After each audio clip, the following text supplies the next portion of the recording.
Hii ni top 5 ya watu wanaopenda kujiamlia mambo. Namba 5, Chama. Panzu anaunyanyua Chama.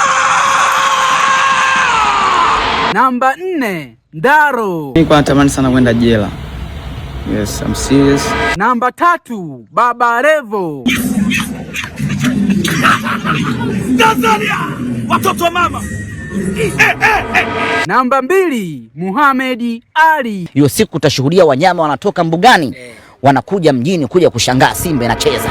Wanangu wawekezaji, wanangu wa kubeti, nimewekea linki kwenye bio hapo. Mfuate huyu jamaa, atakupa mikeka ya bure kabisa. Alafu shuka kwenye comment niambie ni nani mwingine anapenda kujiamlia mambo Tanzania. Namba 1, Manyanya.